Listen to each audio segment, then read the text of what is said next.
শরীফের বর্তমান গদিনিশী আওলাদের রাসূল বাবা জানুরি সুরেশ্বরী আওলাদ সুরেশ্বরী নূরের খণ্ড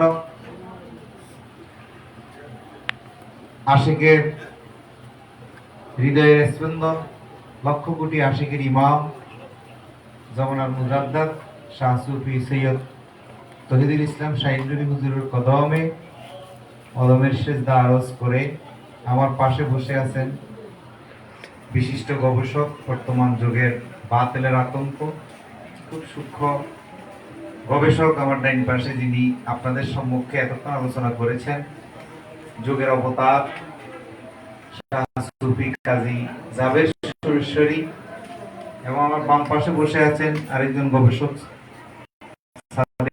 চিস্তি হুজুর এবং শাহ সুফি মঈনুল কবির, এবং অত্র দরবারের চেনা জানা সকল আশিক বিন্দু সকলের প্রতি আমার শ্রদ্ধা ভালোবাসা রেখে আমার দরুদি কাজী জাবের উনি যেখানে ছেড়ে দিছেন সেখান থেকে একটু সামান্য আপনাদেরকে বিরক্ত করে আমি ছেড়ে দিব। আসলে মূলত হরণগুলা একই, আমি যে কথাগুলো বলবো সেই কথাগুলো বাবাজান কাজী জাবের বলছে, এগুলা থেকে আর কিছু বলার থাকে না। কেন, আলো তো সবে আলো, ঠিক না? আবার নতুন করে কি বলবো? তো তারপরে যেহেতু আদর করে মাইকটা দিছে, আমি শুধু এতটুকুই বলবো যে কোরবানি কত সুন্দর কথা। একবারে স্পষ্ট কথা হলো, ইব্রাহিম আলাইহিস সালামকে স্বপ্ন যুগে, বাস্তবে না। আপনি স্বপ্নে দেখছেন আপনি দুবাই বুরুজ টাওয়ারে গেছেন, আপনি স্বপ্নে দেখছেন ঢাকা গেছেন, অন্তত পক্ষে ঢাকা এখান থেকে যাইতে হতো 3-4 ঘন্টা লাগবে না? কিন্তু স্বপ্নে তো এখন দেখতে লাইছেন। ইব্রাহিম আলাইহিস সালাম এটা স্বপ্নে দেখছে, এমনি বাস্তবও করে নাই। কোরআন শরীফের দলিল ওইটা উনি স্বপ্নে দেখছে, ওনাকে আল্লাহ পরীক্ষা করতেছে যে কোরআন, ওনাকে পরীক্ষা করতেছে কোরবানির জন্য, ও প্রিয় বস্তু কোরবান করার জন্য। উনি সকল কিছু কোরবান করছে, আল্লাহ অসন্তুষ্ট।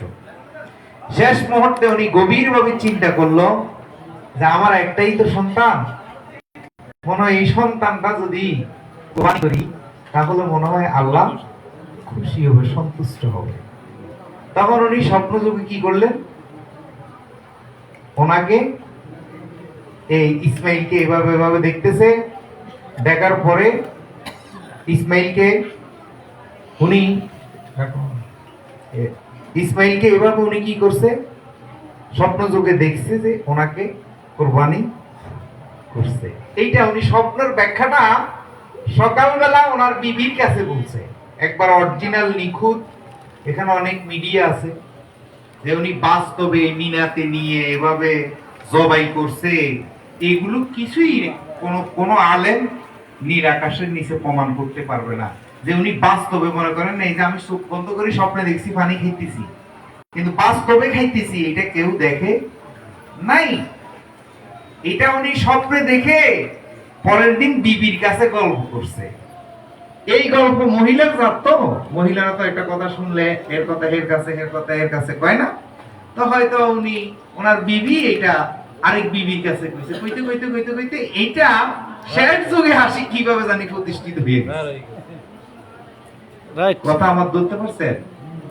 মানে এটা ওই যে কান কথা, আর কি কান কথা, কি কান কথা, বাস্তবে আপনারা দেখেন নাই, বুঝেন নাই। এখন ইব্রাহিম আলাইহিস সালাম মিনাতে গেছে, জবাই করছে, এই করছে, সেই করছে, পুত্র গলায় ছুরি দিছে। এখন বন্ধু কথা ধরেন, যদি বাস্তব হয়ে থাকে তাইলে ইব্রাহিম আলাইহিস সালাম সিটা, ইব্রাহিম আলাইহিস সালাম বলে কেমনে? আমার একটু উল্টা কথাগুলো ধরলে ভালো লাগবে। ফুতেরে যখন শোয়াইছে, ফুতে বলে কয়, বাবা গো, গলায় যদি ছুরি দেন তাহলে আপনার মায়া লাগবে, আপনার চোখটা বাইন দেন। এটা বাটপারি কথা না? কি আল্লাহর হুকুম তো হইছে ইসমাইলকে কুরবানি করার লাগা।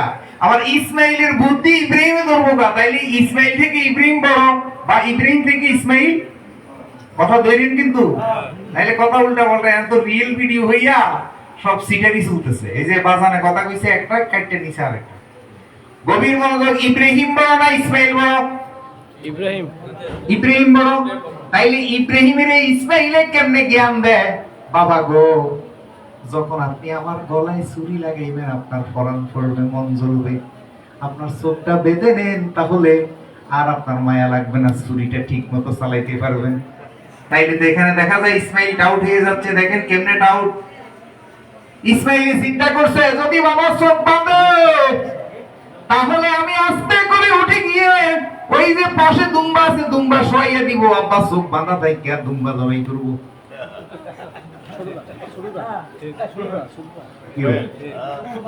বাজার কথা তৈরি। এখন তো তাইলে ইব্রাহিমের ডাউট, ইসমাইলের ডাউট। ডাউট না বাপ পুতের চালাকি। এখন দেখা যায় পুতের জ্ঞান বেশি। যদি এটা হয়ে থাকে, এই বাটপারি চলবো না।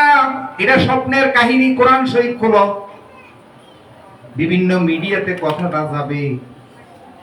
এই স্বপ্নটা ইব্রাহিমের সকালবেলা স্ত্রীর কাছে বলল, ও বিবি, গতকালকে রাত্রে স্বপ্নে দেখছি আল্লাহর সাথে প্রেম খেলা খেলছি। কই কি খেলা খেলছো?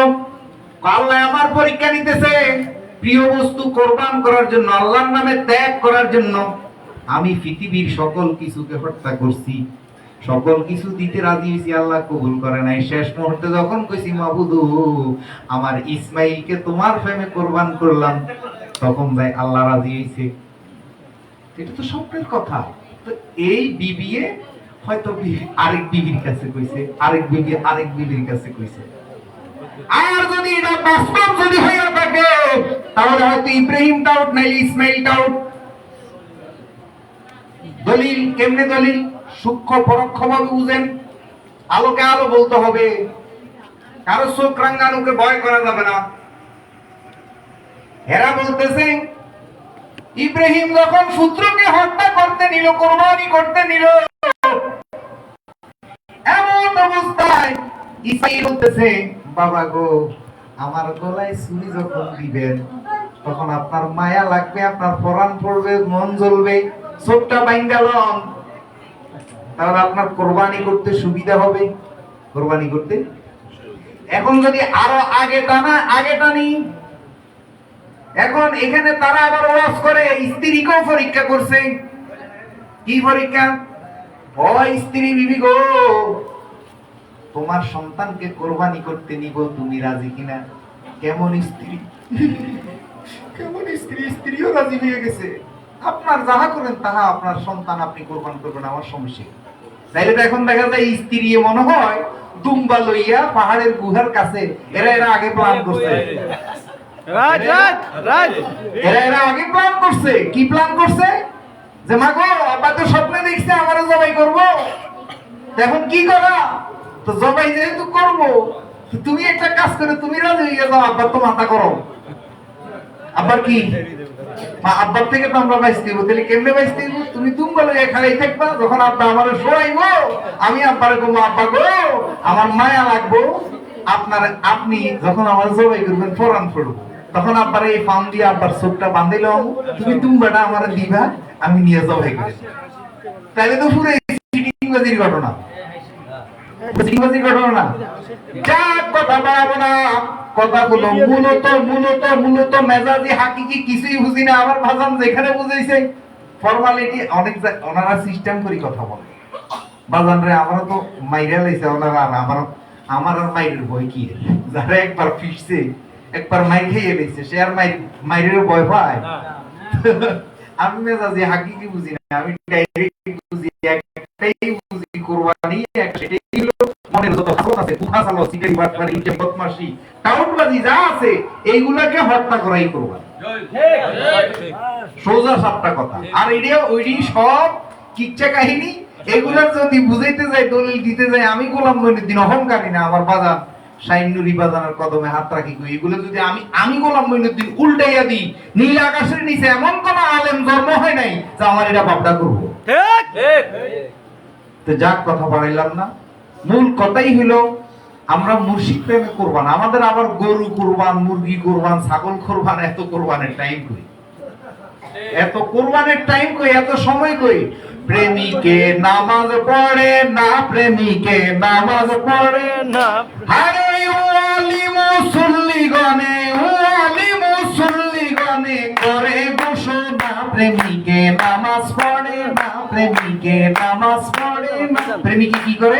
নামাজ কায়েম করে মুর্শিদ পদে, মুর্শিদ কদমে, মুর্শিদের নিরিখ, মুর্শিদের চেহারা, মুর্শিদের রূপ দর্শন করে প্রেমিক সর্বক্ষণ নামাজ কায়েমে থাকে, প্রেমিক নামাজ পড়ে না।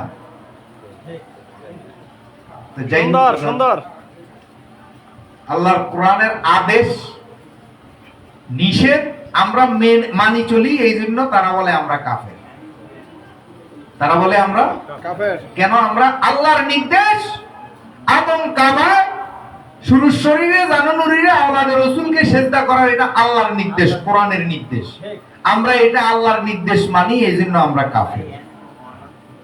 আল্লাহর নির্দেশ আদেশ মানাতে, একমাত্র এই আদেশ নিষেধ মানাতেই আমরা তাদের চোখের, আমরা ধর্ম ব্যবসা করি না। ধর্ম ব্যবসা করার না করার নির্দেশ আল্লাহর, কোরআনের নির্দেশ, ধর্মের বিনিময়ে তোমরা ব্যবসা করিও।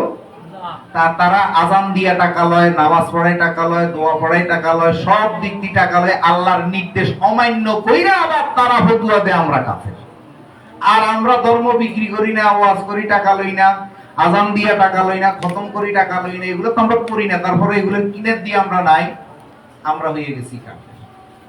তা আমরা যদি আল্লাহর আদেশ মানি না, আল্লাহর নির্দেশ মেনে যদি আমরা যদি কাফের থাকি, জাহান্নামে যাই, কোনো সমস্যা নাই। এখন আমরা এত জলেকা, আমরা তো তুমগো বাড়াবাতে চাইদি নাই, তুমগো নিয়ে ভাববারও আমাদের টাইম নেই। আমাদের মুর্শিদের পূজা করে, মুর্শিদকে খুশি করে কিভাবে আমাদের দেহকে, নফসকে পরিশুদ্ধ করে আমরা কবরে যাব, আমরা আছি সেই চিন্তায়। আমরা তো তুমগো পাবনায় নাই, আমগরে নিয়ে কেন চলে? মূলত আমাদের থেকে যদি তারা ফিরিয়ে রাখতে পারে, তাদের ব্যবসা চাঙ্গা হবে। আমাদের থেকে যদি ফিরিয়ে রাখতে পারে, আমাদের সাথে বসবে না,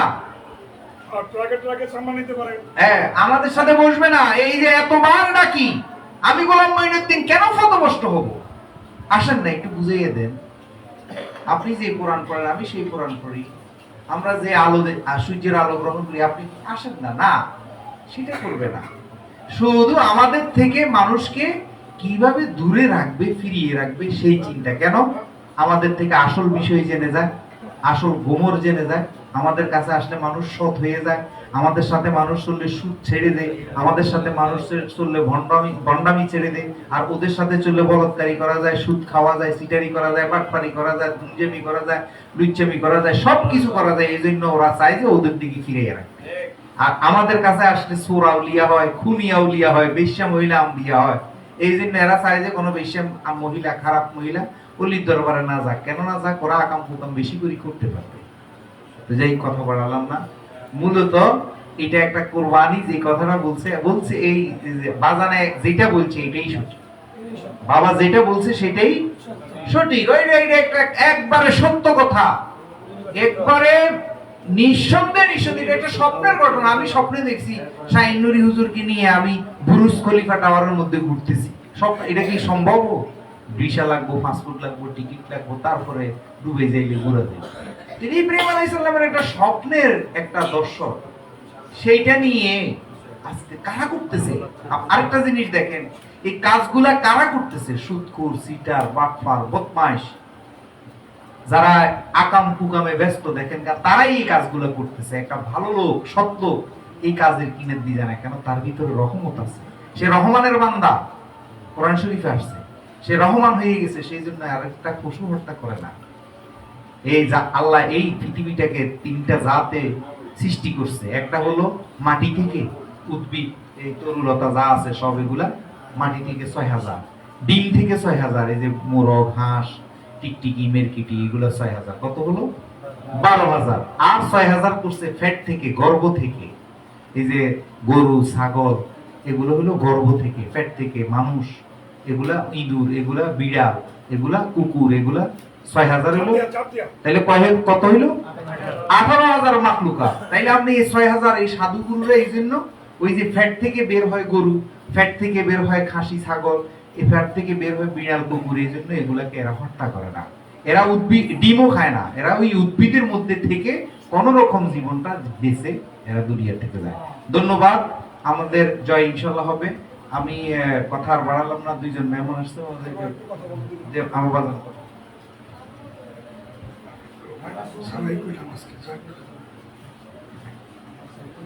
আচ্ছা, যাই হোক, আমি আমাদের অনুষ্ঠান তাদেরকে আমি কিছু সম্মানিত করব, ক্রেস্ট দেওয়া হবে, তাদেরকে মাল্যদান হবে এবং তাদের সার্টিফিকেট স্মারক সুরেশ্বর দরবার তরফ থেকে। আর কথা আমরা কোরবানিতে আর বাড়াতে চাই না। আজকে আমার মহান মুর্শিদের অনুষ্ঠান 26শে আষাঢ়, 24 বছর পূর্ণ হয়ে গেল। আশিকরা বিরহের মধ্যে আছে। মহরম মাস, হাসান হুসাইনের যে ফোরাত নদীর কিনারে তাদের যে প্রতিদান, তাদের ত্যাগ, সেই ত্যাগের মাস, সুখের মাস, কষ্টের মাস।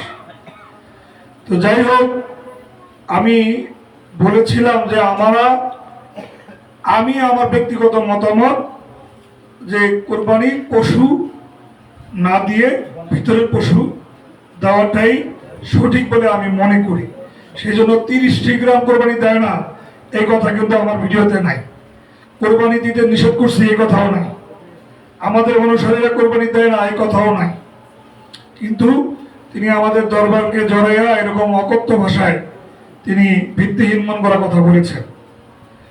আমি ওই কথায় আবার আসলাম কেন, যে আমরা আমাদের বিভিন্ন ওলি আল্লাহ দরবারের আশেক ভক্তমণি যারা, তারা যেই উপার্জন আমরা করি, সেই উপার্জন আমি মনে করি যে এই যে টাকা জমায়া কেউ বিদেশে থাকে, ব্যবসা করে, বাণিজ্য করে, কেউ যে টাকা রাখে কোরবানি দেওয়ার জন্য, আমাদের তো দেয় মানুষে, তারাই খায়, ঘর করছে, তারাই থাকে, সারা বছর ঘরে থাকে।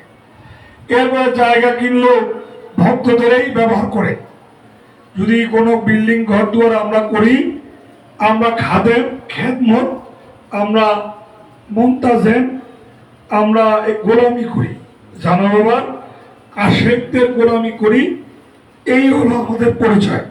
হযরত নুরি বাবা জানো বাবার নামে ওয়াকফ এস্টেট করে গেছেন।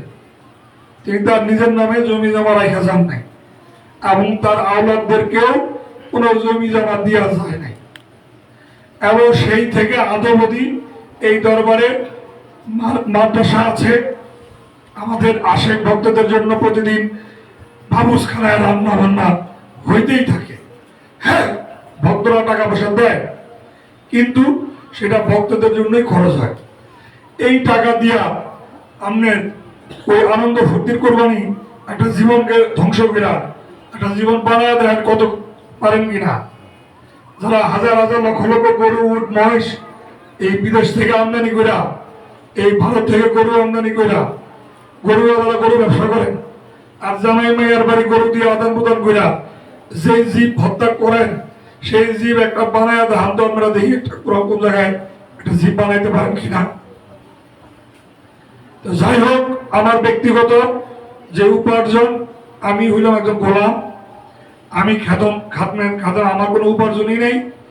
আমার 2 টাকা থাকলে আশেক কলিকা বাজার করে খাই, না থাকলে না খাই। এই হলো আমার বক্তব্য। আমি না, শুধু আমাদের মতো অলি আল্লাহ দরবারের যারা গোলামি করে, তাদের জানা সত্ত্বে যারা ব্যবসা বাণিজ্য করে না, তাদের ব্যাপারে একই অবস্থা। কি বলেন? যাই হোক, এখন আরো যারা আছেন তারা একটু পরিচয় দিবেন। যাক, এখন একটু আলোচনা নিয়ে আসবেন আমাদের মাঝে সুফি সাদেক চিস্তি হুজুর। ধন্যবাদ, ওনাকে একটু আলোচনা করার জন্য।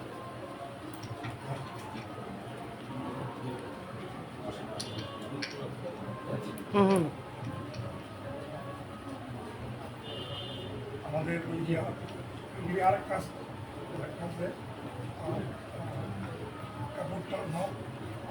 আমাদেরটাও দিয়ে দেবেন, আমি পাবি মানুষ উপস্থিত সম্মানিত আশেকে রাসূল, আশেকে মুর্শিদ, আশেকে ওলি আল্লাহ, আশেকে জানুবাবা দরবার শরীফের আশেকান বিন্দু, উপস্থিত আছেন পর্দানিশী মা ও বোনেরা এবং খোলাফায়ে রাশিদিন, সকলের প্রতি আমার ভক্তিপূর্ণ সালাম। আসসালামু আলাইকুম। এখানে যে দরবারে এসেছি, সুরেশ্বরী দরবার শরীফ আমার জীবনের প্রথম আসা। আমার বাড়ি ব্রাহ্মণবাড়ি। আমার অনেক আগেই মনে একটা আকাঙ্ক্ষা ছিল এই দরবারে আসবো। ফেসবুকে দেখি কালান্দার বাবা জাহাঙ্গীর সুরেশ্বরী দরবার নাম শুনি, জাবের ভাইয়ের ওয়াজ শুনি, তখনই আমার মনে উদয় হয়েছিল যে আমি সুরেশ্বরী দরবারে যাব। আমার গুরু আমাকে কৃপা করেছে, আমি আল্লাহর ওলির দরবারে আসতে পেরেছি। আপনাদের এই নুরানি চেহারা মোবারক দর্শন করতে পেরে আমি সকলের প্রতি আবারও জানাই জয় গুরু। এখানে বসে আমার একটি কথা উদয় হয়ে গেল। কোরআনে সূরা মরিয়মের 35 নম্বর আয়াত আল্লাহ পাক বলেন, আমি যখন আল্লাহ মনে মনে কোনো কিছু এরাদা করি হও, তখনই হয়ে যায়। কিন্তু মানুষকে আমি হো শব্দ দিয়ে তৈরি করি নাই, মানুষকে তৈরি করেছি আমার নিজ হস্তদ্বয় দ্বারা। আল্লাহ পাক আবার বলেছেন বনি ইসরাইলে, আমি যখন মনে মনে কোনো কিছু কল্পনা করি, হে হাতি তুমি হয়ে যাও, হাতিটা হয়ে যায়। আমি যখন মনে মনে কল্পনা করি, হে ছাগল গরু হাঁস মুরগি হয়ে যাও, হয়ে যায়। কিন্তু আদমকে আমি হয়ে যাও শব্দ দিয়ে বানাইনি। সূরা সাদের 75 নম্বর আয়াত খুলে দেখুন, আমি নিজ হস্তদ্বয় দ্বারা আমি আদমকে তৈরি করেছি। আল্লাহ তুমি আদমকে কেন তৈরি করলে? হাত দ্বারা। আজকে এখানে প্রমাণ পেয়েছি কেন মানুষকে আল্লাহ নিজ হস্তদ্বয় দ্বারা তৈরি করলেন। সূরা বাকারার 151 নম্বর আয়াত খুলে দেব, তোমাদের নিকট আমার রাসূল প্রেরণ করেছি, রাসূল তোমাদেরকে পবিত্র করবে, রাসূল তোমাদেরকে হিকমত দেবে, রাসূল তোমাদেরকে কোরআন তেলাওয়াত শেখাবে, তোমরা যা জানতে না রাসূল তোমাদেরকে জানাবে। সূরা বাকারার 151 নম্বর আয়াতে প্রমাণিত হলো রাসূল তোমাদেরকে পবিত্র করবে। সাহাবারা জিজ্ঞাসা করল, ইয়া রাসূলুল্লাহ, আমরা আপনাকে পেয়েছি, আপনার নুরানি চেহারা মোবারক দেখেছি, আপনার অনুগত্য করতে পেরেছি। যখন আপনি শরীয়তে পর্দা নেবেন, তখন আমরা এই পরের প্রজন্মের মানুষগুলি, সুরেশ্বরী বাবার দরবারের মানুষ, বান্দারি দরবারের মানুষ, বিশ্বের যত লালন অনুসারী দরবারের মানুষ, গুরুবাদী দালাল লোক, তারা কিভাবে পবিত্র হবে? আল্লাহ পাক সূরা ইমরানের 164 নম্বর আয়াত নাজিল করে দিলেন, তাহাদের নিকট হতে মুমিনগণের মধ্য হতে মুমিনগণের কাছে আমি রাসূলকে পুনর্জীবিত করব। সেই রাসূল তোমাদের কাছে কোরআন তেলাওয়াত করবে, সেই রাসূল তোমাদেরকে পবিত্র করবে, সেই রাসূল তোমাদেরকে হিকমত শিক্ষা দিবে। তাইলে মুমিনগণের মধ্য হতে রাসূল নির্বাচিত করেছেন। আজকে সুরেশ্বরী বাবা দরবারের জানুসা বাবা জান শরীফ তিনি রাসূল। এই জন্য দরবেশ ফকির লালন বলেছিলেন, যিনি মুর্শিদ তিনি রাসূল, বজনার ঘরে যদি ঠিক করতে পারে খুদাও সে হয়। আমি আপনাদের মাঝে জানতে চাই, আপনারা আমার সাথে একমত হবেন কিনা জানি না, সেজদার মালিককে অনুগত্য করবেন কার? আল্লাহ বাদে কাউকে সেজদা দেওয়া। সূরা ইউনূসের 100 নম্বর আয়াত খুলে দিন, সূরা ইউনূসের 105 নম্বর আয়াত খুলে দেখুন, আল্লাহ বাদে তোমরা কাউকে দেখো না। সেজদার মালিক আল্লাহ, অনুগত্যের মালিক আল্লাহ, আল্লাহ বাদে কাউকে সাজদা করা যাবে না। যদি তাই হয়, আল্লাহ পাকের কাছে যদি জিজ্ঞাসা করি, আল্লাহ সাজদার মালিক যদি তুমি হও, অনুগত্যের মালিক যদি তুমি হও, আল্লাহ বাদে যদি কাউকে সাজদা করা না যায়, তুমি কেন বললে ওয়াসজুদু লি আদমা, আদমের নিম্মিতে সাজদা করো? যদি আল্লাহ বাদে কাউকে সাজদা করা হয় শিরক। সূরা আনামের 82 নম্বর আয়াত খুলে দেখুন, শিরক দ্বারা তোমার ঈমানকে কলুষিত করো না। সূরা লুকমানের 13 নম্বর আয়াত খুলে দেখুন, শিরক সবচেয়ে বড় জুলুম। সূরা হজ্জের 65 নম্বর আয়াত খুলে দেখো, শিরক দ্বারা তোমার কর্মফল বিনষ্ট করো না। সূরা নিসার 48 নম্বর আয়াত খুলে দেখুন, শিরক আমি আল্লাহ ক্ষমা করি না। আল্লাহ তুমি এত বড় শিরকটা করে না, সাজদার মালিক তুমি আদমকে কেন সাজদা করবে? আল্লাহ পাক বলে দিলেন, আদমের চেহারাটাই আমার চেহারা। সূরা ইনফিতরের 8 নম্বর আয়াত খুলে দেখুন, সূরা 3 এর 4 নম্বর আয়াত খুলে দেখুন, ফি আইয়ু সুরতিহি মা শারাকা বাকা, আদমকে আমি নিজ আকৃতিতে তৈরি করেছি। তাই আদমের চেহারা কার চেহারা? আদমের চেহারাটা যদি আল্লাহর হয়, তা আদমের ভিতরে কে আছে? না, আপনারা কইলে শুনবো না, আমি কোরআনে দেখতে হবে এই কথাটা। কোরআন সত্য মিথ্যার পার্থক্যকারী। সূরা কাসাসের 85 নম্বর আয়াত খুলে দেখুন, আমি বিধান স্বরূপ একমাত্র কোরআন দিয়েছি। সূরা মায়েদার 44, 45, 47 নম্বর আয়াত খুলে দেখুন, কোরআন মাফিক যারা কথা বলে না, কোরআন মাফিক যারা ফয়সালা দেয় না, তারা জালেম, ফাসিক, কাফের। সূরা বাকারার 85 খুলে দেখুন, কোরআন সত্য মিথ্যার পার্থক্যকারী। কোরআনকে যদি জিজ্ঞাসা করে তোমার বাড়ি কোথায়, কোরআন বলে লৌহে মাহফুজ আমার বাড়ি। কোরআন তোমার মান কত? আল্লাহ বলেন কোরআন হয়েছে সম্মানিত বাণী। আমি দেখবো সে কোরআনের মধ্যে আদমের ভিতরে আল্লাহ আছে কি নাই। সে কোরআন সূরা সাদের 72 নম্বর আয়াত খুলে দেখো, সূরা হিজরের 29 নম্বর আয়াত খুলে দেখো, যখন আমি আদমকে শোটাং করব তখন তোমরা সিজদা করিও না, যখন আদমের ভিতরে আমি আল্লাহ ঢুকে যাব তখন তোমরা সিজদা করিবে। তাইলে আদমের ভিতরে কে? আদমের চেহারাটা কার চেহারা? আল্লাহর। সূরা বাকারার 30 নম্বর আয়াত খুলে দেখো, আদম জমিনের প্রতিনিধি। প্রতিনিধি শব্দের অর্থ কি? আরবিতে বলা হয় খলিফা। আমি খলিফা নিযুক্ত করব, বাংলাতে হয় প্রতিনিধি। জাবের বাবা যদি এখানে বলে আমি চলে গেলাম, আমার দায়িত্ব সাদেক সিস্ত্রি দিয়ে গেলাম, জাবের বাবাজির যে আচরণ আমারও সে আচরণ, জাবের বাবাজি যে ওয়াজ করবে আমিও সে ওয়াজ করব। প্রতিনিধিত্ব তাই হয়। প্রতিনিধি শব্দের অর্থ হলো সমান সমান, আমি যেমন আদম তেমন, এই তো প্রতিনিধি। আল্লাহ পাক বলেন আমি জমিনের খলিফা নিযুক্ত করব। খলিফা হলো প্রতিনিধি। প্রতিনিধি শব্দের অর্থ হলো সমান সমান, আমি যেমন আদম তেমন। তোমরা আমাকে যেইভাবে বই করতে, তোমরা আমাকে যেইভাবে বিশ্বাস করো, তোমরা আমাকে যেইভাবে ধারণ করো, আদমকে ধারণ করে কেবলা করে আমি আল্লাহকে সিজদা দিয়ে দাও। যতক্ষণ পর্যন্ত মানুষ তার গুরুর চরণে আসতে না পারবে সে পবিত্র হইতে পারে না। আমি বলি নাই, পারস্যের কবি জালালউদ্দিন রুমি বলেছেন, খুদ বখুদ মোল্লা সুদ কামেল নাসুদ গোলামে শামসুত তাবরিজি নাসুদ। আমি শামসুত তাবরিজের চরণের মধ্যে আমি গিয়েই দেখেছি আল্লাহ কাকে বলা হয়। আমি শামসুত তাবরিজের চেহারার মধ্যে আল্লাহ খুঁজে পেয়েছি। তাই আপনারা যারা আছেন এই সুরসিনী দরবারের বক্ত আশেকান, গুরু বাদে ধর্মের কোনো ঠিকানা নাই। সূরা নাবার 39 নম্বর আয়াত খুলে দেখুন, সেই দিবস আসা সত্য তোমরা একটা ঠিকানা সাব্যস্ত করো। ঠিকানা বিহীন কোন মানুষ আল্লাহর সাথে তার সাক্ষাৎ। আল্লাহ ঠিকানাটা কি? আল্লাহ বলে দিলেন রাসূলের হাত। সূরা ফাতির 10 নম্বর আয়াত, ইন্নাল্লাযীনা ইউবাইনুকা ইন্নামা ইউবাইনুল্লাহু ইয়াদুল্লাহি ফাওকা আইদিহিম। রাসূলের হাতে হাত দিয়া যারা বায়াত হইল, সে হাতের উপর আল্লাহর হাত রয়েছে। রাসূলের হাতটা যদি আল্লাহর হয়, রাসূলের চেহারাটা যদি আল্লাহর হয়, পাউডি কার হয়? আল্লাহ। সুরসিনী দরবারের মানুষের পায়ে হাত দিয়ে বলি, গুরুর চেহারা চিনলা, গুরুর হাত চিনলা, গুরুর সব চিনলা, গুরুর পাও চিনলা না, তোমার মতো হতভাগার কি হইতে পারে না। এইখানে জাবের বাবাজির ওয়াজের মধ্যে আমি জানতে পাইলাম ইবলিশ মুক্ত ছাড়া কোনো বন্দেগী আল্লাহ দিবে না। ইবলিশ যুক্ত হওয়ার কোনো কুরবানি নাই, ইবলিশ যুক্ত হওয়ার কোনো হজ নাই, যাকাত নাই।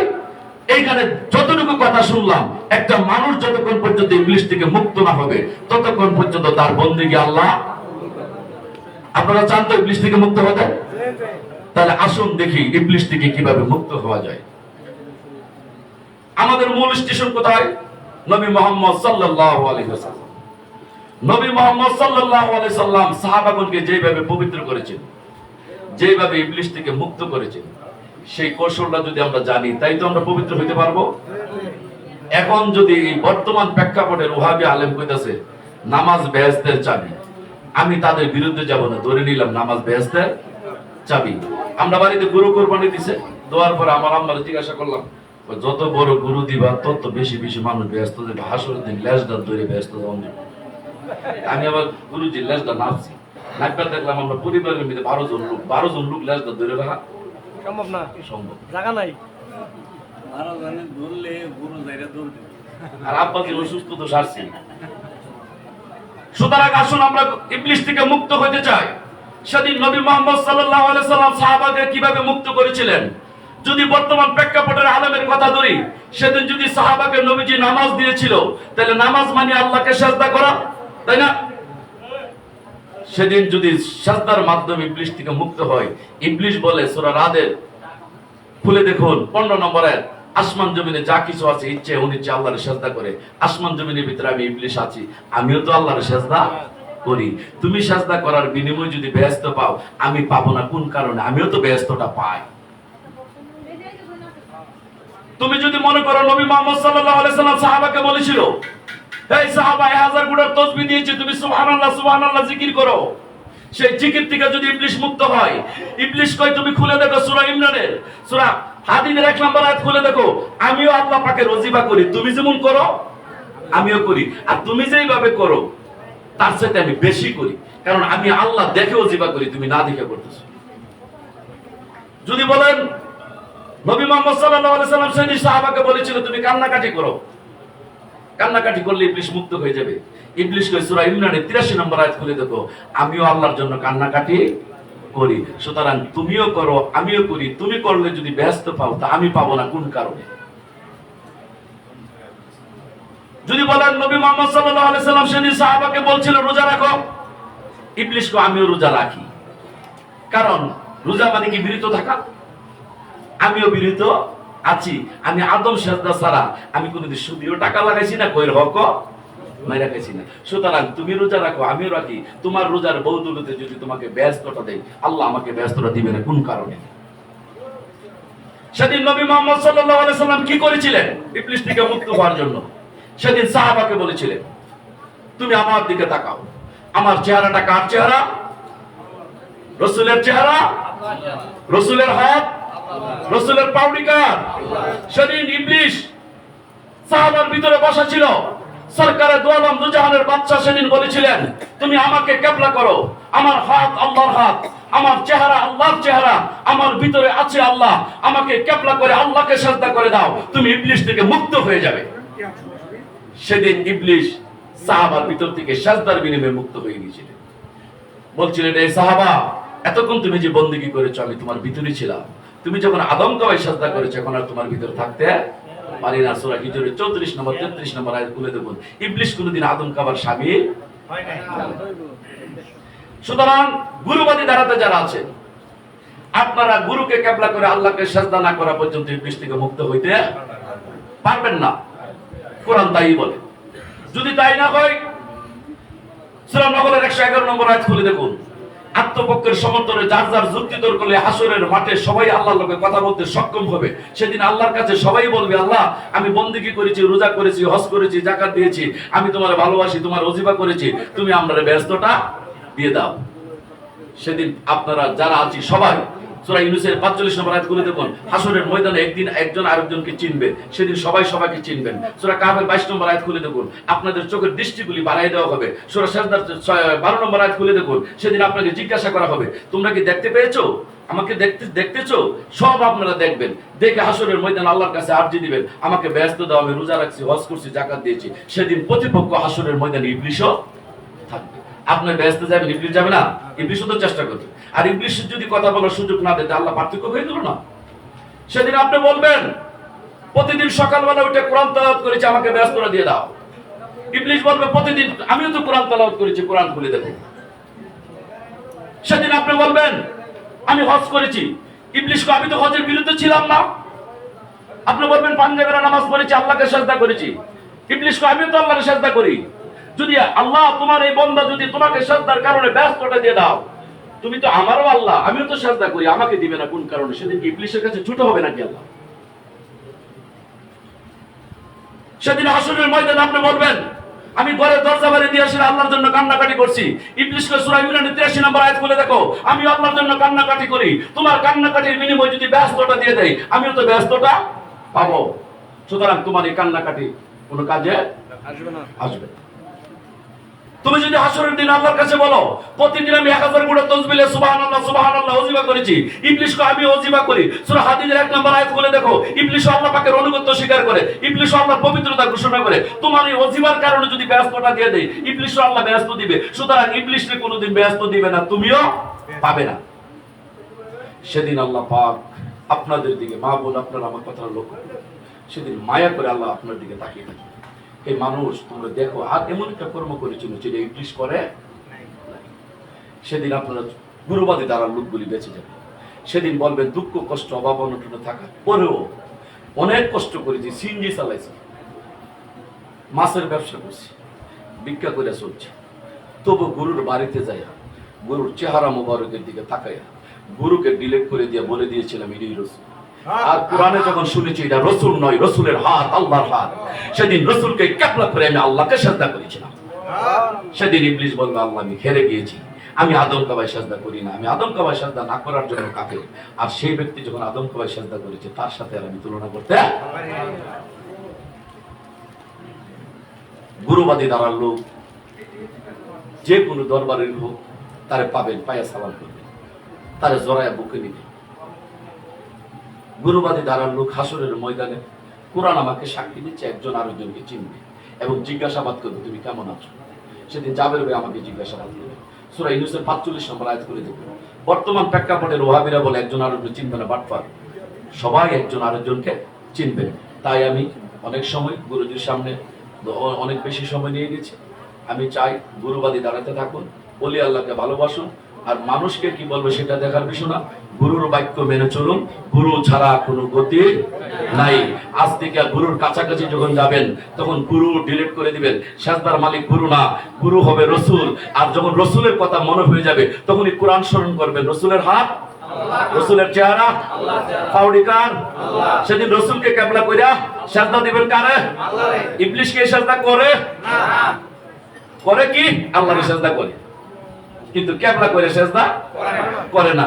আমি আপনাদের পায়ে হাত রেখে বলি গুরুর সাজদা করলে হারাম। যখন গুরুর কাছাকাছি যাবেন, না না না এটা গুরু না, গুরু সাজদার মালিক হইতে পারেন। এই চেহারাটা কার চেহারা? আল্লাহর চেহারা। আল্লাহ কই আমি এই চেহারাটা সূরা 72 ভুলে দেখো, সূরা আযাবের 72, আমি এই চেহারাটা আদমকে হাওলাত দিয়েছি, আমানত দিয়েছি, কারণ হাসরের দিন আমি এই চেহারার রূপ ধরে মানুষের বিচার করব। আমরা কি দুনিয়ার জগতে কি জ্যোতিষময় আল্লাহ দেখছেন? হাসরের আল্লাহ যখন দেয়া দিব চিনবেন কেমনে? আল্লাহ কই গুরুবাদের দ্বারা সামনে আমি গুরু রূপে তার সামনে উদয় হয়ে যাব। সেদিন গুরু দেখে দেখেই যে সাজদা করবে। এই জন্য সূরা কলমের 42 নম্বর আয়াতে আসছে আমার পাওকে উন্মোচিত করা হবে, তাদেরকে ডাকা হবে সাজদা করার জন্য। দুনিয়াতে যারা সাজদা করতে পারে না হাসরের দিন সাজদা করতে পারবে না। আরে চমৎকার একটা কথা, একটু গুরুজি এটার ভিতরে একটা সুন্দর কথা রয়েছে। সালিম অবস্থায় দুনিয়াতে যারা সাজদা করতে পারে না হাসরের দিন সাজদা করতে পারবে না। সালিম শব্দের অর্থ পবিত্র। গুরুবাদী দ্বারা গুরুর কাছে আসলে পবিত্র হয়ে যায়। ও পবিত্র অবস্থায় যে ব্যক্তি গুরুকে সাজদা করে নাই হাসরের দিনে সাজদা করতে পারবে না। গুরুকে কেবলা করে সাজদা দেন। যদি কাবাকে কেবলা করে সাজদা দিলে আল্লাহ নেই। কাবা ইট পাক্কালের তৈরি, মানুষ বানানো কাবা, গুরু হয়েছে স্বয়ং আল্লাহ বানানো কাবা। ওই কাবাকে কেবলা করলে স্বয়ং আল্লাহ পাক তার জান্নাত লিখে দিয়ে দিবে। সুতরাং আপনাদের পায়ে হাত দিয়ে বলি, গুরুবাদী দ্বারার সবচেয়ে বড় বন্দী হয়েছে গুরুর হাত, গুরুর চেহারা, আল্লাহর চেহারা, পাউডিকার আল্লাহ। তুমি সব চিনেছ, যেদিন তুমি গুরুর পাও চিনো নাই তোমার মতো হতভাগার জগতে নাই। সুতরাং আমি আপনাদের পায়ে হাত দিয়ে বলি, গুরুর বাড়িতে যান, গুরু চিনুন। এই মিয়া 1450 বছর আগে নবী এসেছে, নবীর অনুগত্য করবেন। কোরআনে কোন আয়াত নাই যাবে ভাই, ভালোবাসা বলুন। যদি কেউ আমাকে আল্লাহকে ভালোবাসতে চান আর নবীকে যেন ভালো, আমি গুরুজি আপনাকে না দেখে ভালোবাসতে পারবো। অনুগত্য করতে হলে আপনার চেহারা মোবারক দেখতে হবে, অনুগত্য করতে হলে আপনার সাথে ঘুরতে হবে। সূরা ফুরকানের 27 নম্বর আয়াত খুলে দেখো। জালিম ব্যক্তিরা নিজ হাত কামড়াইতে কামড়াইতে হাসরের ময়দানে বলবে কেন আমি গুরুর সঙ্গ ধারণ করি নাই। সেদিন কুরবানির জন্য হাত কামড়াবেন, নামাজের জন্য হাত কামড়াবেন, নামাজ পড়েন না। সূরা আনকাবুতের 45 নম্বর আয়াত খুলে দেখুন। উতলুমা ওহিয়া ইলাইকা মিনাল কিতাবি আকিমুস সালাতা, তোমরা কিতাব থেকে নামাজ কায়েম করো। আপনি কিতাব থেকে নামাজ কায়েম করছেন। কোরআন সত্য মিথ্যার পার্থক্যকারী, কোরআনকে পরিপূর্ণ করে দেওয়া হয়েছে। সূরা হিজর 9 নম্বর আয়াত খুলে দেখুন। কোরআনের হেফাজত স্বয়ং আল্লাহ করে। কোরআন মাফিক যারা কথা বলে না তারা জালেম ফাসিক কাফের। সূরা কাফের 105 নম্বর আয়াত খুলে দেখুন। আমার আয়াতকে যারা ব্যক্ত করার চেষ্টা করে তারা নিঃসন্দেহে কাফের। সূরা হজ্জের 51 নম্বর আয়াত খুলে দেখুন। আমার আয়াত একটাকে যারা ব্যর্থ করবে তারা হাসরের দিন কঠিন জাহান্নামী হয়ে যাবে। তাইলে নামাজ বেহেশতের চাবি, এটা কোরআনে নাই কেন? আল্লাহর গালি ছিল না? মনে ছিল না? আলা কুল্লি শাইইন কাদির। আল্লাহ কয় তোমরা জগতের মানুষ কোনো কিছু করলে মনে মনে ভাবে, আর আমি যখন কোনো কিছু কল্পনা করি যদি বলি হও তখনই হয়ে যায়। আল্লাহর মনে ছিল না। সুতরাং আল্লাহ বলেন কোরআন থেকে নামাজ পড়ো, কোরআন থেকে তুমি নামাজ কায়েম করো। আর সেই নামাজে যে বলতেছি নামাই তুয়া নুসাল্লি লিল্লাহি তাআলা আরবা রাকাতাই সালাতিল আসরে ফারদুল্লাহি তাআলা মুতাওয়াজ্জিহান ইলা জাদে কাবাতি শরীফাতি আল্লাহু আকবার। এটা কি কোরআনের আয়াত? আপনারা কিছু কোরআন থেকে পড়তেন, আপনি ফট করে একটু করে আল্লাহু আকবার, আল্লাহু আকবার বাংলা কি আল্লাহ বলো? আমার আম্মাকে জিজ্ঞাসা করছিলাম, আম্মা তুমি যে কইলা হজ যে কবির, এটা কি থাকে বড় হজ? তো কবিরের শব্দ তো বড়, তাহলে আল্লাহু আকবার আল্লাহ বড়, বড় কে তুমি নামাজও দাঁড়াইলা। আল্লাহ কি ছোট আল্লাহ আছে নাকি? তো ছোট জিয়ানো জিয়ানো বড় শব্দ আছে। বড় শাহজাদা, ছোট শাহজাদা, মেজো শাহজাদা।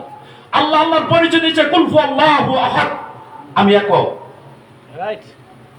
তুমি নামাজের মধ্যে বলতেছো সানা সুবহানাক আল্লাহুম্মা, এটা কোরআন শরীফে কোন আয়াত? কেন আমরা মারামারি করে, কেন আমার গালিগালাজ করো? তুমি কোরআন খুলে দেখেছো?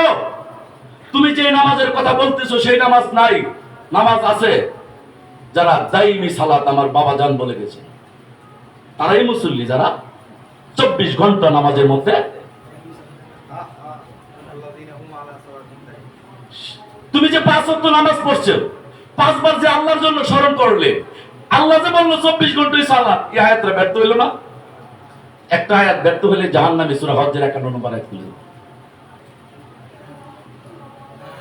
তুমি নামাজ পড়তেছো লাউড স্পিকার লাগায়া, সূরা বনী ইসরাঈলের 110 নম্বর আয়াত খুলে দেখো, আমাকে ডাকো, সুন্দর তোর নামে ডাকো, আমার তেলাওয়াত করো, উচ্চ সুরেও না নিচু সুরেও না, মধ্যম সুর অবলম্বন করো। মাইকটা যখন বড় তাইলে কি হচ্ছে তোমার? হ্যাঁ, তুমি মসজিদের ভিতরে দাঁড়ায় কইছো আউযু বিল্লাহি মিনাশ শাইতানির রাজিম দিয়ে কালাম দিয়ে কালাম তারপর নামাজ তে কি কইতাছ? আমি নিজে বুঝিলাম, মুসল্লিও বুঝে না।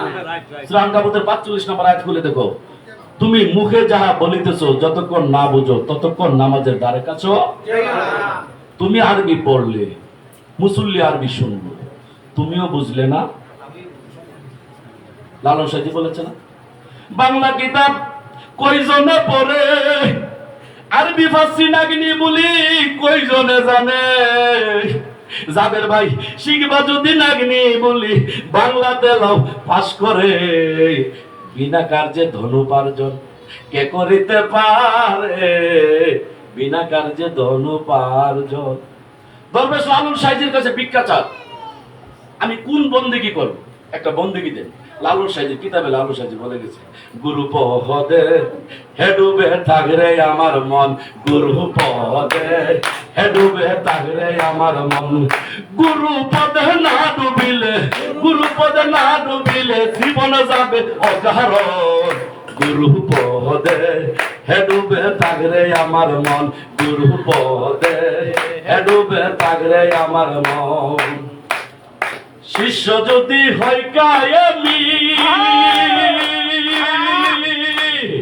কর্ণেতে তার মন্ত্র দানি, শিষ্য যদি হয় কায়েমি, কর্ণেতে তার মন্ত্র দানি, নিজ নামে হয়ে চক্ষু দানি, নইলে অন্ধ দুই নয়।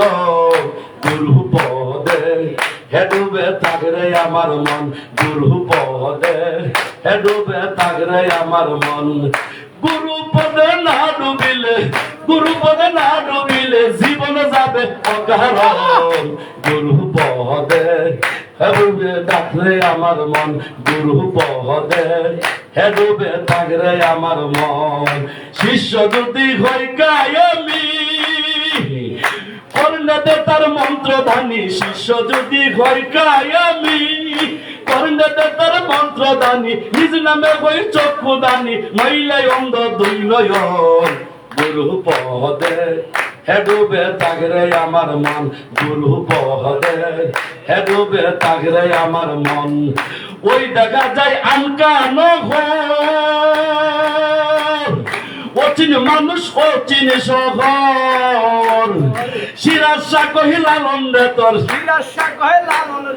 শিরাশা কহিলা লন্ডে তোর জীবন গেল অকার গুরু পদে হেডুবে থাকরে আমার মন গুরু পদে হেডুবে থাকরে আমার মন গুরু পদে না ডুবিলে গুরু পদে না ডুবিলে জীবন যাবে অকারণ গুরু পদে হেডুবে থাকরে আমার মন গুরু পদে হেডুবে থাকরে আমার মন। জয় গুরু। অনেক কথা কিছু বলেছি, আমি ক্ষমা চাই, একটু সময়টা বেশি নিয়ে গেছি, আবেগে কথা বলে ফেলেছি। জাবের ভাইয়ের চরণে লাখো কোটি ভক্তি, মাইনুল ভাইয়ের চরণে ভক্তি, সকলের প্রতি সালাম শ্রদ্ধা জানায় সবাই আমার কথা শুনে চন্দ্র যদি বলবো সকলের কাছে ক্ষমা চাই। জয় গুরু, জয় হোক সাধু গুরু, জয় হোক সুরেশ্বরী বাবা দরবার শরীফ, জয়। শাহ সুফি সাদেক চিস্তি বাজান সুন্দর বয়ান করলেন। বাজানের কদমে আরজ ধন্যবাদ। দেশে দেশের বাইরে যারা আছেন সকলের কদমে আরজ পবিত্র ভাইয়েরা পাশে থাকবেন। ধন্যবাদ। এখন সুরেশ্বর কদমে আরজ নুরিসান বাবার পবিত্র হুজরা শরীফ থেকে দরবার থেকে এই মুহূর্তে শাহজাদা সৈয়দ সুরেশ্বরী দরবার শরীফ তহিদুল হুসাইন শাহীন নুরি হুজুর কেবলা কাজী সুরেশ্বরী মঞ্জিল থেকে কাজী জাবের বাবাজিকে ক্রেস্ট প্রদান করবেন এবং একটি সম্মাননা পত্র প্রদান করবেন। অনলাইনে থাকেন তাহলে সবাই বলি নারে তাকবীর, নারে রিসালাত। তহিদুল ইসলাম শাহীন নুরি হুজুর কেবলা জিন্দাবাদ, জিন্দাবাদ। তহিদুল ইসলাম শাহীন নুরি হুজুর কেবলা জিন্দাবাদ, জিন্দাবাদ। কাজী জাবের সুরেশ্বরী জিন্দাবাদ, জিন্দাবাদ। কাজী জাবের সুরেশ্বরী জিন্দাবাদ, জিন্দাবাদ। আমাদের এই পর্যায়ে কাজী জাবের সাহেবকে সুরেশ্বরী মঞ্জিল থেকে আওলাদে রাসূল তহিদুল হোসেন শাহীন নুরি ক্রেস্ট প্রদান করলেন।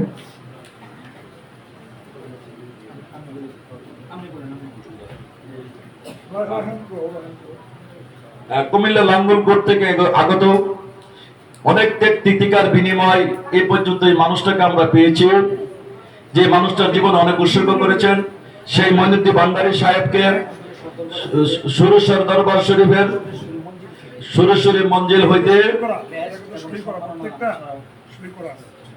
সুরেশ্বরীর দরবার হইতে ক্যাশ এবং সম্মাননা স্মারক ওনাকে প্রদান করা হচ্ছে। সৈয়দ মঈনুদ্দিন সাহেবকে ওনাকে নেওয়ার জন্য বিনীতভাবে অনুরোধ করছি। সকলে ওনাকে সম্মাননা গ্রহণ করুন। জয় গুরু, জয় গুরু, জয় গুরু।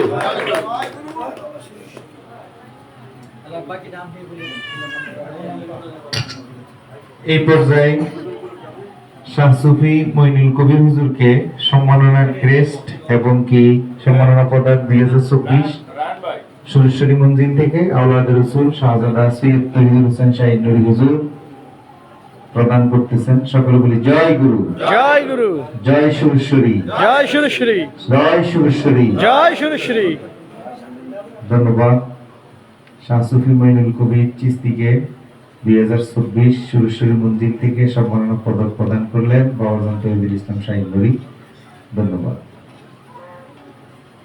এই পর্যায়ে সম্মাননা ক্রেস্ট প্রদান করবেন সুরেশ্বরী মঞ্জিল থেকে শাহ সুফি সাদেক চিস্তি হুজুরকে আওলাদে রাসূল শাহ সুফি তহিদুল ইসলাম শাহীন নুরি হুজুর রাখেন। শাহ সুফি সাদেক চিস্তি হুজুরকে সম্মাননা ক্রেস্ট এবং কি সম্মাননা পত্র প্রদান করবেন এই দরবারের পক্ষ থেকে 2024।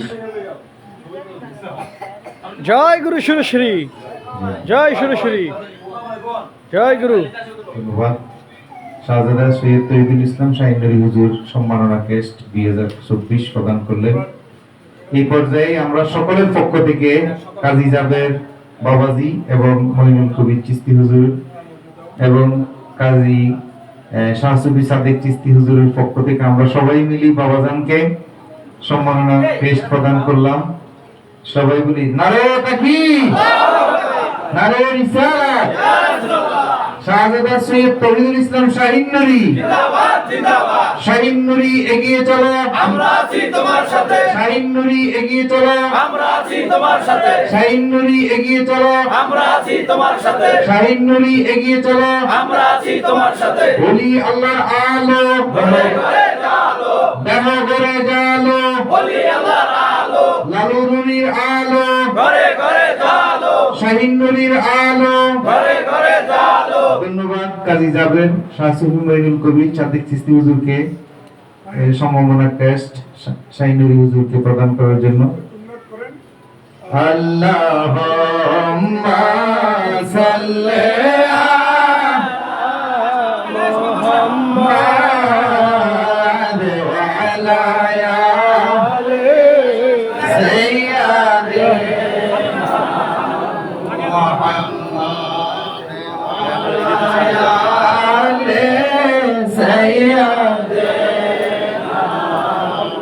محمد اللهم صل على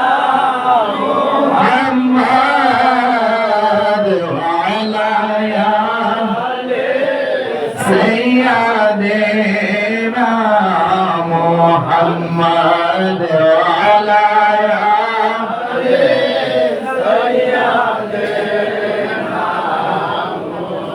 জাকি পর্যায়ে শাহ সুফি মঈনুল কবির চিশতি হুজুরকে সংক্ষিপ্ত আকারে একটু আমাদেরকে নসিহত রাখার জন্য অনুরোধ করব।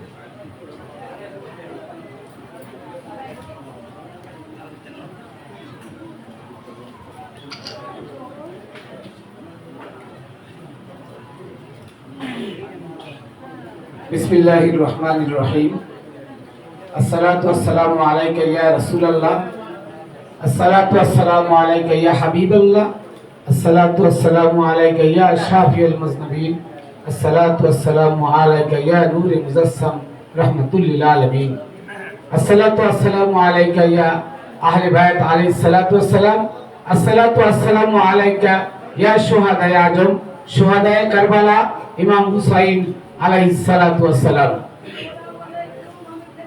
আজকের এই সুরসাদ দরবারের বিশেষ করে লালু নুরি মাদ্দাজিল্লাহুল আলিয়া ওনার 24তম তিরোধান দিবস উপলক্ষে আজকের এই দরবারের সম্মানিত গদিনিশীল জনাব শাহ সুফি তৌহিদুল ইসলাম শাহিন নুরি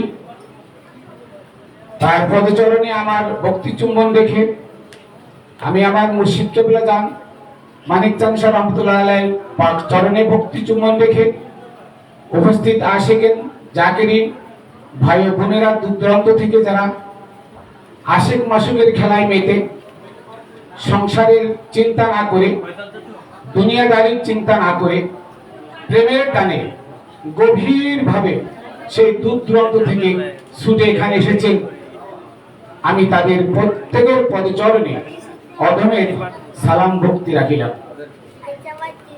প্রিয় বন্ধুরা, এতক্ষণ আমাদের সামনে অনেক কথা শুনেছেন। প্রিয় ভাই জাবের, গোলাম মঈনুদ্দিন, আমার ছোট ভাই সাদেক, তাদের মুখ থেকে অনেক কথা শুনেছেন। আসলে আমি কোরআন থেকে সামান্য একটু কথা বলবো।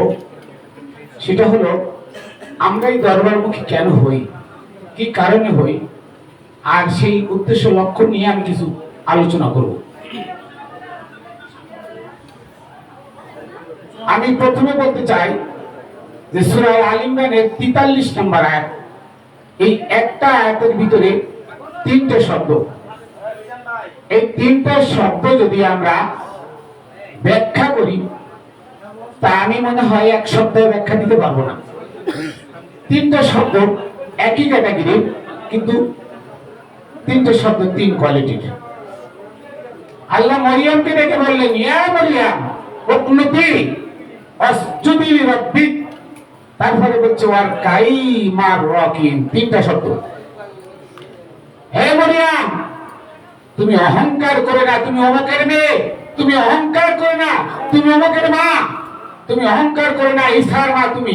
এইটা অহংকার করে না, তুমি অহংকারকে কি করো, ছেড়ে দাও। উকনুতি, উকনুতি মানে কি, তুমি বিনয় হও।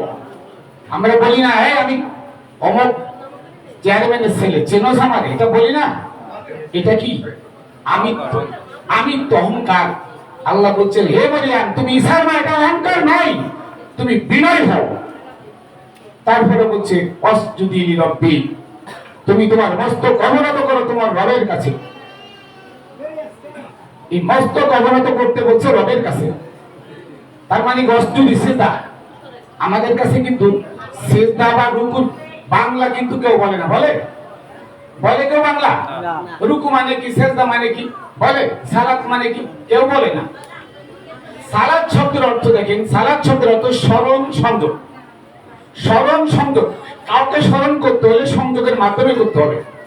এর লাগে আল্লাহ বলছে অত্যাগু ইলাইহিল ওসিলা, তুমি ওসিলা ধরে আমাকে খোঁজো।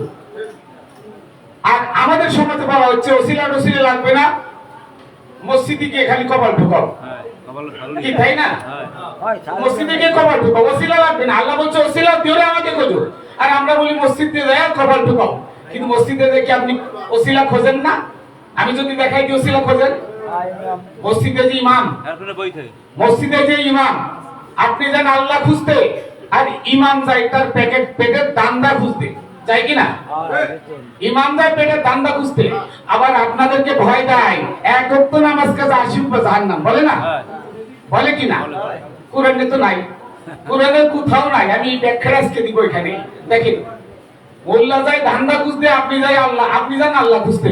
তো মোল্লা যে একটু আগে বললো আল্লাহর খোঁজার দরকার, কারো দরকার নাই, তুমি নিজে নিজে যাও। তাহলে নিজে নিজে একা একা নামাজ পড়েন, একা একা নামাজ পড়েন। উদউনি আস্তাজিব লাকুম, তুমি একা হয়ে আমাকে ডাকো, আমি তোমারটাকে সাড়া দেব। আল্লাহ কি বলছে? একা হয়ে আমাকে ডাকো, আমি তোমারটাকে সাড়া দেব। তা আপনি কেন দলবদ্ধ ভাবে কামলেটটা রেখে তার পিছনে আল্লাহ খোঁজেন? এটা কি আছে কোরআনে? দেখেন, আল্লাহ বলছে অত্যাগু ইলাইহিল ওসিলা, শাহিন নূরীকে ধরে আমাকে খোঁজো। শাহিন নূরী মানে আমি আল্লাহ। সূরা নিসার 54 নম্বর আয়াত পড়ে রাখেন, যারা আল্লাহ এবং রাসূলের মাধ্যমে পার্থক্য সৃষ্টি করে তারা কাফের। তার মানে কি?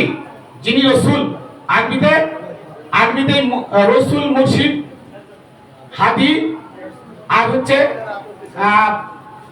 মানে মুরশিদ, রাসূল, হাদি, এই তিনটা শব্দ, চারটা শব্দ আর কি, চারটা শব্দের একই অর্থ। মুরশিদ মানে পথ প্রদর্শক, হাদি মানে হেদায়েত দানকারী, রাসূল মানে সম্যক গুরু, আর ওলি, ওলি মানে অভিভাবক। চারটা কথা কিন্তু একই। যিনি অভিভাবক তার কাজ কি? আপনার চারটে সন্তান বা একটা সন্তান, তাকে কিভাবে পথ দেখাবেন? অভিভাবক না আপনি? ওই ছেলেকে খারাপ কাজ করতে দিবেন? কখনো না। ছেলে মনে করেন একজনের মাথায় বাড়ি মারলো, আপনি শিক্ষা দিবেন? কখনো না। তার মানে একজন অভিভাবক, ওলি মানে কি? অভিভাবক, এই ওলির কাজ হলো তার সন্তান সন্ততিকে সুজা সঠিক পথ দেখানো, ওই পথ যে পথে আল্লাহ চলতে বলেছেন। এই জন্য আল্লাহ বলছে তাবু ইলাইহিল ওসিলা, ওসিলা ধরে আমাকে খুঁজো। সূরা লুকমানের 15 নম্বর আয়াত থেকে নিত্তাবি সাবিলা মান আনাবা ইলাইয়া, তোমরা তাদের দেখানো পথে চলো যারা আমাকে পেয়ে গেছে। তাহলে সিজদা দিবেন কারে? মোল্লার পিছনে কারে সিজদা দেন? মোল্লার ওসিলা মানে কেন সিজদা দেন? আপনি যান নামাজ পড়তে, আল্লাহ হুকুম পালন করতে, আল্লাহ খুঁজতে, তাই না? মোল্লা যায় কারে খুঁজতে? তার খাবারের ধান্দা খুঁজতে। আল্লাহকে পাওয়ার জন্য মোল্লা বলে, মোল্লা কিন্তু উকিল হয়ে আল্লাহর কাঠ গলায় বলতাছে, কি বলে? হে আল্লাহ, আমার পিছনে যত গুনাহগার আছে এদেরকে তুমি মাফ করে দাও। আচ্ছা, মোল্লার নামাজ কি হইলো? মোল্লা নিজের জন্য তো চাই নাই, চাইছে? একজন মারার গেছে আসামি, সে উকিল ধরে না? জজ কোর্টে উকিল ধরে না? উকিল ধরে কি বলে? উকিলে কি বলে? উকিল বলে নাই মাননীয় আদালত আমারে সহ আমার মক্কেলকে ক্ষমা করে দাও, কথা বলে? কি বলে? মাননীয় লর্ড বা মাননীয় আদালত আমার মক্কেল নির্দোষ, সে হত্যা করে নাই, তাকে ক্ষমা করে দেন, এই কথা বলে না? সে নিজের জন্য তো ক্ষমা চায় না। তাহলে ওই মোল্লা কি নামাজ কাজা করলো না? বললো তো আপনার কামের বদলা দিতে গেছে, ও কি নামাজ পড়তে গেছে? ও কার পিছনে নামাজ পড়ে? বলে ওর উকিলকে। ওর উকিলটা কে? ও যে নামাজ পড়ায়, সেজদার কথা বলে, সেজদা দাও। সেজদা মানে কি? সূরা রহমান পড়ে দেখেন, ওয়ান নাজমু ওয়াশ শাজারু ইয়াসজুদান, তারকারাজি এবং বৃক্ষরাজি সর্বক্ষণ সেজদারত অবস্থায় আছে। তারকা আকাশে কি ঝুলে আছে না? গাছ উপরে মাথা দিয়ে দাঁড়ায় আছে না? তো চিন্তা করে ফুটকি উপরে দিয়ে চিন্তা করে কারে? ওকে চিন্তা করে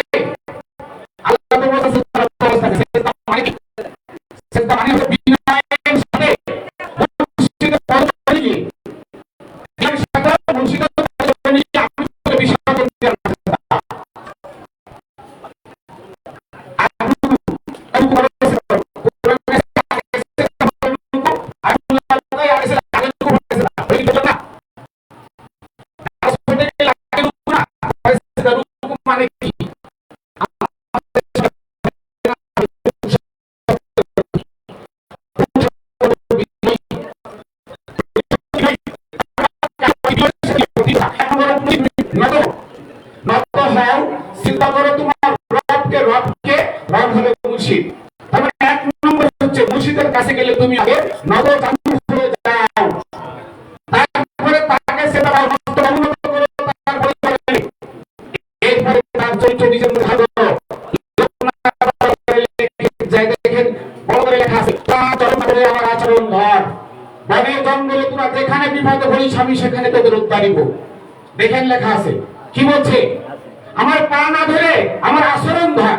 তার মানে গুরুর চরিত্র বিনয়ী, ওই বিনয় নিজের মধ্যে ধারণ করতে বলছে। এই জন্য বলছে ওর কাই মা ওয়াকিন, তুমি বিনয়ী হও বিনয়ীদের সাথে। বিনয়ী কারা? বিনয়ী হচ্ছে গুরু। বিনয় হচ্ছে কে? গুরু। কেন বিনয়ী? কারণ হচ্ছে গুরুরা হচ্ছে আল্লাহর জাত। আল্লাহকে গালি দেয় যে তারা কি খাবার দেয় না? যারা আল্লাহরে গালি দেয় তারা কি খাবার দেয় না? যে সারা দিন আল্লাহরে গালি দেখেন সেও খাবার পায়।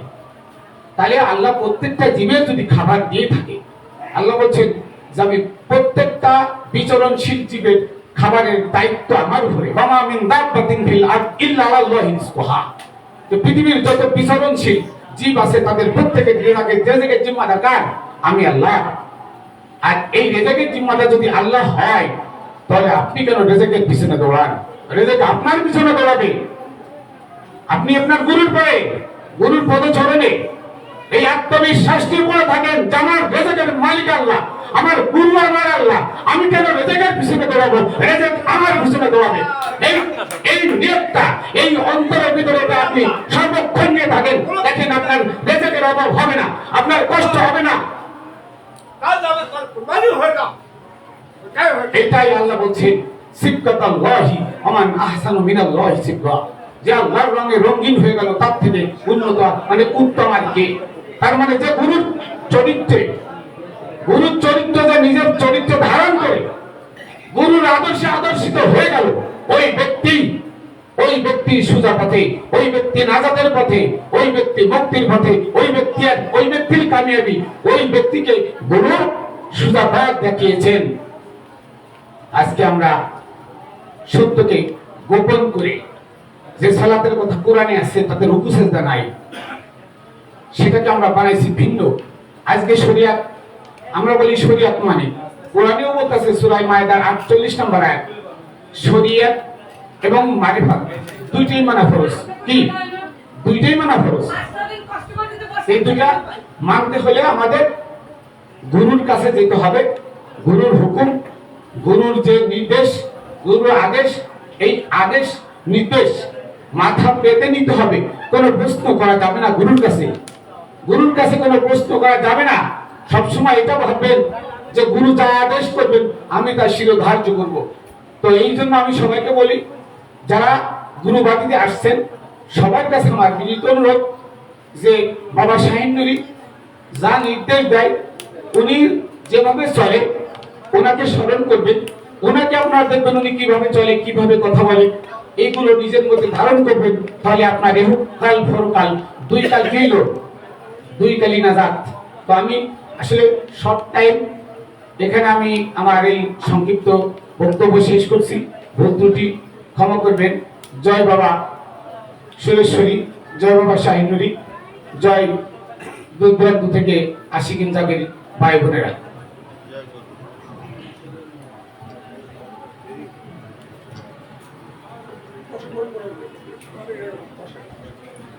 আমরা শুধু দোয়া করে ফেলি সরাসরি সবাই। আল্লাহু আমিন, আল্লাহু আমিন। রব্বানা যালামনা আনফুসানা ওয়া ইল্লাম তাগফির লানা ওয়া তারহামনা লানাকুনান্না মিনাল খাসিরিন। ওয়া রাব্বি রহমহুমা কামা রাব্বায়ানি সগীরা, ওয়া রাব্বি রহমহুমা কামা রাব্বায়ানি সগীরা। ইয়া রাব্বুল আলামিন, ইয়া রহমানুর রহিম, ইয়া গফফার সত্তার আহমদ মুস্তাফা সাল্লাল্লাহু আলাইহি ওয়াসাল্লামের পবিত্র রওজা পাকে মদিনা মানবরায় আজকের দুরূদ মিলাদ জিকির আজকার যা কিছু আমরা সারাদিন ব্যাপী করেছি, কোরআন খতম সমস্ত কিছু দয়াল নবীর পবিত্র রওজা পাকে মদিনা মানবরায় তার রুমন প্রায় আপনি পৌঁছে দিন। দয়াল নবীর আব্বা আম্মা দুকমা হালিমা মা ফাতেমা আলী হাসান হুসাইন কারবালা শহীদান মহরম মাসের যত শহীদ হয়েছেন তাদের প্রত্যেকের রুমন প্রায় রওজা পাকে আজকের এই মিলাদ দুরূদ উরুসের হাদিয়া আপনি পৌঁছে দিন। ইয়া রাব্বুল আলামিন, বিশ্বের যত ওলি আল্লাহ গাউস কুতুব 1,24,000 2,24,000 যত নবী ওলি গাউস কুতুব যে যেখানে শাহিদা আছে তাদের প্রত্যেকের রওজা পাকে মিলাদুরুদের হাদিয়া আপনি পৌঁছে দিন। বিশেষ করে আমাদের সুরেশ্বর দরবারের প্রতিষ্ঠাতা হযরত মাওলানা জান সুরেশ্বর বাবার পবিত্র রওজা পাকে আমাদের এই প্রার্থনা মোনাজাত আপনি কবুল আর মঞ্জুর করে নিন। জানু বাবার আওলাদ দূরের বাদশা দূরের জ্যোতি হযরত মাওলানা আব্দুল হাই ওরফে নুরি সাহেব কাবার পবিত্র রওজা পাকে এই মিলাদ দুরুদের হাদিয়া আপনি পৌঁছে দিন। হযরত নুরি সাহেব আওলাদ শাহ সুফি নূরে হালাল নুরি, শাহ সুফি নূরে জালাল নুরি, শাহ সুফি নূরে তাজাম্মুল নুরি, শাহ সুফি আমার পীর ও মুর্শিদ ধর্মসূদ বরহত, যার জন্য আজকে আমরা 24টি বছর শোকে দুঃখে দিনে রাতে শয়নে স্বপনে জাগরণে নিশীথে আমাদের মুর্শিদকে হারা হয়ে আমরা এই 24টি বছর অতিবাহিত করেছি দয়াল গো। আজকে সেই রাত্র পার হয়ে যাচ্ছে, আবার আগামী 1 বছর পরে আপনার জন্য আমরা এই অনুষ্ঠানের আয়োজন আবার হবে। দয়াল আপনি আমাদের এই প্রার্থনাকে কবুল আর মঞ্জুর করে নিন। আপনার সেই রহমত বরকত আমাদের প্রতি নাজিল করে দিন। দয়াল লালু বাবার আদরের ভাই আমাদের সেই মুর্শিদ কেবলা শাহ সুফি নূরে আক্তার হোসেন তুনশা বাবা পবিত্র রওজা পাকে এই মিলাদ দুরুদের হাদিয়া আপনি পৌঁছে দিন। সুরেশ্বর দরবারে আওলাদ যারা যে যেখানে সাহিত্য আছেন তাদের প্রত্যেকের রওজা পাকে মিলাদ দুরুদের হাদিয়া আপনি পৌঁছে দিন। আমাদের সুরেশ্বর দরবারের যে যেখানে যত খলিফা মাশায়েখ পর্দা গ্রহণ করেছেন তাদের প্রত্যেকের রওজা পাকে এই মিলাদ দুরুদের হাদিয়া আপনি পৌঁছে দিন। বিশেষ করে অন্যতম খলিফা আমাদের জাহাঙ্গীর আল বেঈমান সুরেশ্বরী, তার কবরের আযাব আপনি মাফ করে দিন, তার কবরে আপনি রহমত নাযিল করে দিন। তিনি এই সুরেশ্বর দরবারের একজন একনিষ্ঠ ভক্ত মুরিদ এবং খলিফা, তাকে চেরাগে সুরেশ্বরী হিসাবে তিনি প্রতিষ্ঠিত হয়েছেন। দয়াল জানু তার প্রতি রহমত বরকত নাযিল করে দিন। দয়াল জানু তার ভালোবাসা, তার সান্নিধ্য, তার কুলে ওঠার সৌভাগ্য হয়েছে। তিনি আমার এই বাড়িতেও পায়ে হেঁটে নিজে এসে তিনি আমাদেরকে ভালোবাসা পেশে তিনি মহব্বত বিনিময় করেছেন। তার এই সুযোগ্য ভক্ত মুরিদ খলিফা জাভেদ এবং তার সহপাঠী তাদের সকলকে কবুল আর মঞ্জুর করে নিন। আজকের এই উরুস ফাতেমায় যে যা কিছু দিয়ে শরীক হয়েছে সমস্ত দান দক্ষিণাকে কবুল আর মঞ্জুর করে নিন। যে যা কিছু দিয়ে দান করেছেন, কেউ গায়ে খেটে, কেউ পরিশ্রম করে, কেউ টাকা দিয়ে, কেউ গরু খাসি দিয়ে শরীক হয়েছে, তাদের সমস্ত দান দক্ষিণাকে আপনি কবুল আর মঞ্জুর করে নিন। দয়াল গো আমাদেরকে আপনি কবুল আর মঞ্জুর করে নিন। আমাদের ভুল ভ্রান্তি ক্ষমা করে দিন। আমাদের রোজা নামাজ শরীয়ত তরিকত হাকিকত মারিফত সমস্ত কিছু জানা বোঝা সঠিকভাবে পালন করার তৌফিক দান করে দিন। আমাদেরকে খাঁটি ইমানদার হিসাবে আমাদের শেষ নিষ্ঠা ত্যাগ করার তৌফিক দান করে দিন। আমরা যেন সুরেশ্বরীর আদর্শ, দয়াল নবীর আদর্শ, ওলি আল্লাহর খেদমত গোলামি যেন সঠিক পথে করতে পারি, সেই রহমত বরকত আপনি নাযিল করে দিন। আজকে যাদেরকে সার্টিফিকেট খেলাফত সম্মাননা দেওয়া হয়েছে তারা যেন সঠিকভাবে সুরেশ্বরীর আইন কানুন মানে, সেই রহমত বরকত আপনি নাযিল করে দিন। আমাদেরকে কবুল আর মঞ্জুর করে দিন। সুবহানাল্লাহি ইজ্জত তাম্মা সিফুন আসসালামু আলাইকুম আলহামদুলিল্লাহি রাব্বিল আলামিন কালিমা তাইয়্যিব লা ইলাহা ইল্লাল্লাহু মুহাম্মাদুর রাসূলুল্লাহ।